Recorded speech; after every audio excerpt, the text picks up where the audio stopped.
किन भेट हुन्न ठुली पर्न थाल्यो मनभित्र खुल्दुली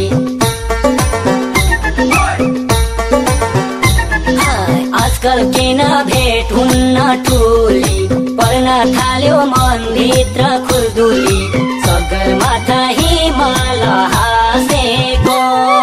बिर्स्यौटा हो मैया पशुपतिमा कसम खाई पिरती गाँसेको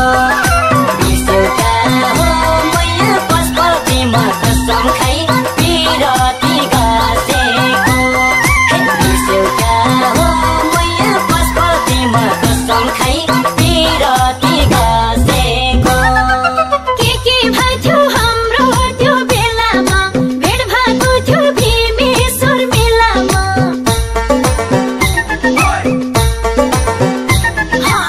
के भइथ्यो हाम्रो त्यो बेलामा भेट भएको थियो भीमेश्वर मेलामा गौरी शङ्कर हिमाल हाँसेको बिर्स्या छैन कान्छा भीमेश्वरमा कसम खाई पिरती गाँसेको बिर्स्या छैन कान्छा भीमेश्वरमा कसम खाई पिरती गाँसेको बिर्स्या छैन कान्छा भीमेश्वरमा कसम खाई पिरती गाँसेको